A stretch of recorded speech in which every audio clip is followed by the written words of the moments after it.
What's here, y'all? Welcome back to Right at the Wire. We've got a fantastic stakes race on Saturday's card at Saratoga. It's the Alabama. It's a Grade 1, 10th race on the card, running a mile and a quarter for 3-year-old fillies. Small field, but what a field.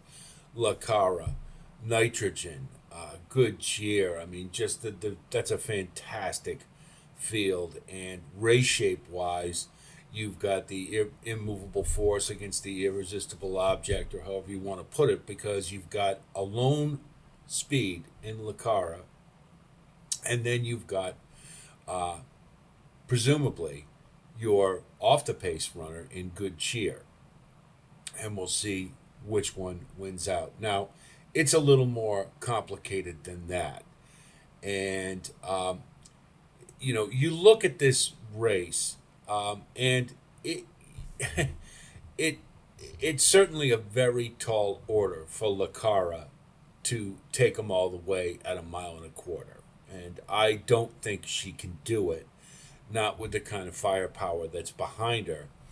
But she's probably going to run her best race because aside from I could kind of see at the outset Queen Azteca, they just gun it with her to, because she has no shot in this race at all.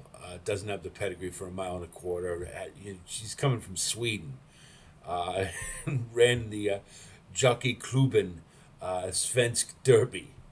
And she won the Wien UAE or UAE Oaks to come here. So she's the only one I give no chance in this race whatsoever. But she could prove a pace factor and soften up Lakara, which um, I don't know that that's necessarily uh, it,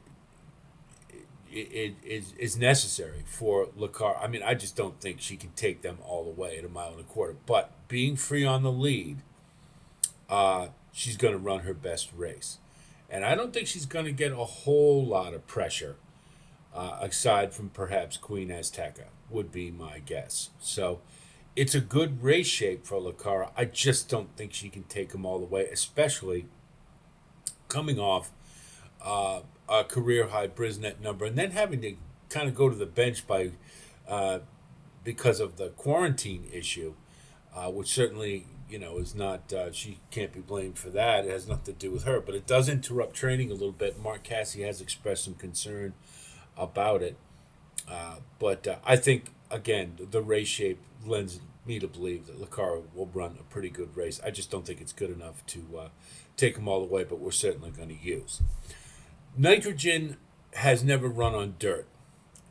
Now, you can, I grant you, she did run off the turf in the mud and won decisively. Well, turf horses we know can run in the mud.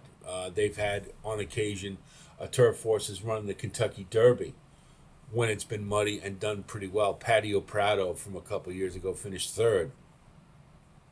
So they can run in the mud. However, she does have the pedigree to run on dirt, and Mark Cassie seems to be very satisfied with the way she's training.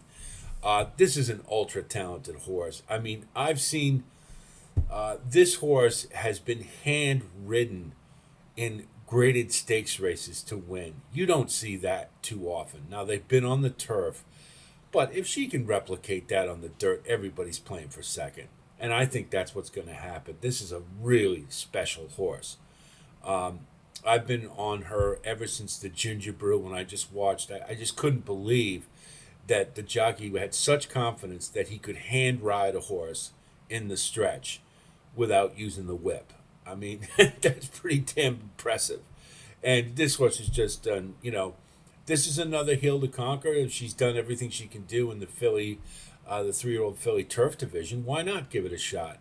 And like I say, she's so talented. I have no doubt that she's going to run well on dirt, and so she would have to be my pick. We talked about Queen Azteca. The suck ups are Margie's Intention and Kinsey Queen. I don't think either of them is fast enough. Uh, Certainly, if they'll be coming late, and I think can back uh, into the trifecta, that would be probably the extent of it. Margie's Intention I like a little better. You do get at Rod Ortiz, and perhaps will be a little closer than Kinsey Queen, and then can maybe stick in and perhaps even get up for second. From a betting standpoint, that's who I'm gonna use more than Kinsey Queen. Now let's talk about Good Cheer.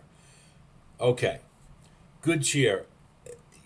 I love this horse earlier in the year. Now, the one thing I'm going to say is that going into the Oaks, I had some questions about this horse. And the main thing was that she was winning convincingly, but was not putting up big time speed numbers in comparison to some of the others. Well, in the Kentucky Oaks, she certainly proved me wrong and won convincingly. But it did not come up with a good number. A number. It came up with a very similar number to what she had been running before. So you fast forward to the Acorn, and what happened?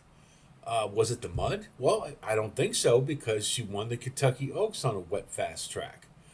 Was not comfortable on the track, was laboring, and just didn't have anything going in the stretch. And to me, it looked like a horse who doesn't like the track. I've seen that before, because she was hanging at the back, and then all of a sudden kind of made this little bit of a move, and which I've seen horses who don't like the track. A lot of times what happens is they start off and they'll be laboring and then they get frustrated and just they get angry and they just take off.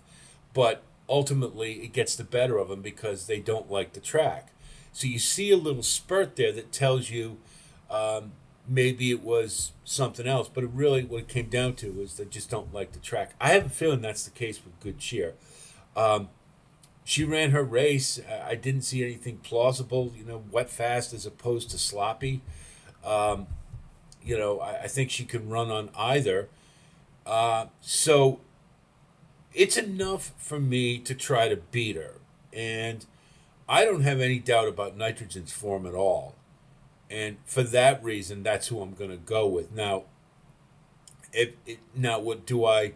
So, really what it is for me is I don't blame you if you want to try Good Cheer again. I mean, 7 for 8, and certainly has the track record, but it just looks like she doesn't like the track. So I'm just going to leave her off and let her beat me.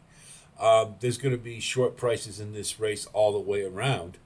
So I'm just going to keep it short and leave Good Cheer off. And like I say, if you want to throw her in there, I don't blame you, but I saw what I saw, and that's enough for me to try to beat her. If we have to use a short-priced horse, I'm going to go with Nitrogen.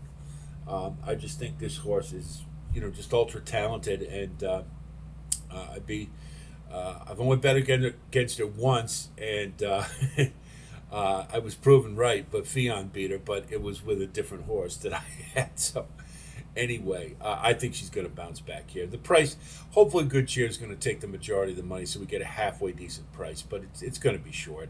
So we're going to bet skinny on here. We're going to go with a 4.664 exacta, and then a 4-1 is kind of a saver with Margie's Intention. Trifecta, we'll just plant our flag 4 on top with 1-6, and then we'll use everybody except Queen Azteca underneath for the trifecta. 1, 2, 3, and 6. So Good Cheer may be, even if she doesn't like the track, she may be talented enough to get third. I don't know, but this is really just a betting strategy more than anything else. Good Cheer certainly could rebound, but I just, based on what I saw, I think it's a time you want to try to beat her again. So we'll do that with Nitrogen. And plus, I love Nitrogen as a horse, and I think has the potential to run a bigger figure than Good Cheer has shown so far. So there's the Alabama. Hope our analysis helps you with your own wagering strategy. I wish you the best of luck as always. And certainly if you do like content like this, please like and subscribe. And again, thanks so much to all of you who continue to grow our community. We'll have our Pick 5 sequence for Saratoga on Saturday. The full card selections will be available at redditthewire.com for those of you who are inclined. And we're going to do the King's Plate this year from Woodbine. Got a request for that, and I think that's a great idea. It's always a really good betting race. It was last year for sure, And so we'll take a trip up to the Great White North, and and we'll have a posting for the King's Plate. So that's it from here. I'll talk to you soon, and until then, be well.